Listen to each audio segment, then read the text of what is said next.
Hello viewers, আসসালামু আলাইকুম। সবাই কি ভালো আছেন? শুনেছি নোয়াখালী গ্রামে নাকি একটি বাওড় আছে। দেখতে আসলাম বাওড়টি কেমন। এসে দেখলাম পরিত্যক্ত হয়ে পড়ে আছে বাওড়টি।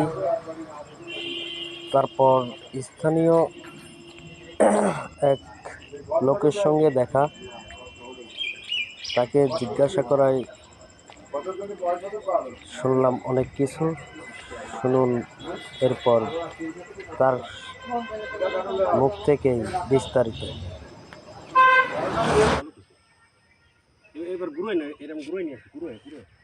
সাতশো একর নিয়ে বাওড়ের আছে, প্রস্ত আছে। এই বাওড়ে মনে করেন অনেক দিন ধরে আসছে, গাছ ছাদ দেখা যাচ্ছে যে গাছ ছাদ পড়ে নষ্ট হয়ে গেছে বাওড়টা।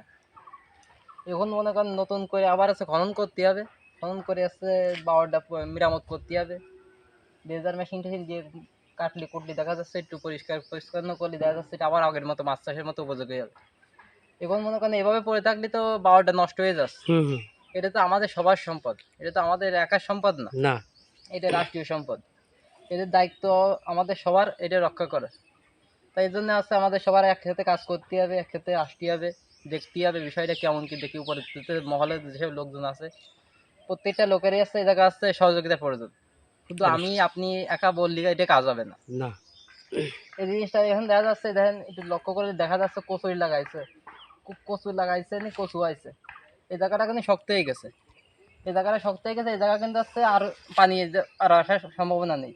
যেতে হচ্ছে এই জায়গা গাছ গাছ শক্ত হয়ে এটা হচ্ছে আবার মাটিতে রূপান্তর হয়ে গেছে। এটা কাটতে হবে, আবার হচ্ছে খনন করতে হবে, স্কোমিটার নিয়ে আসতে হবে, নিয়ে এসে এটা আবার নতুন করে পানি টানি দিতে হবে। দেওয়ার পরে দেখা যাচ্ছে আবার মাছ চাষের উপযোগী হবে।